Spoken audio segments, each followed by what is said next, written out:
মানে তিনটা ধাপ একবার নিজে স্পষ্ট দেখে নিবা প্র্যাকটিক্যাল।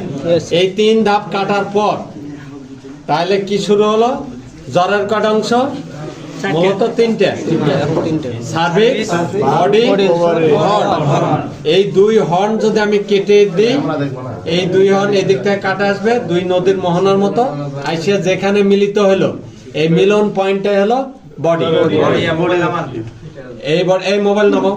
এত ভিডিও করার কি দরকার? নিজে সুন্দর করে জড়াই এনে দেখবা, ভিডিও কিচ্ছু দেখতে পাবা না আন্দাজি। তোমরা যারা ভিডিও করছো ভাবতেছো ভিডিওতে দেখবো, নো। তাহলে সার্ভিক্সের 3টা সিঁড়ি যেই পার হব, এমন একটা মসৃণ অংশ পাবো যেখানে বড় জোর 1 আঙ্গুল বা কয়েক ইঞ্চি বলা যায়, এই জায়গাটা পাবো যেখান থেকে যখন হর্ন কাটবো ব্লেড দিয়ে আমি এদিকেও কাটবো এদিকেও কাটবো, এটাই কেটে তোমরা দেখো।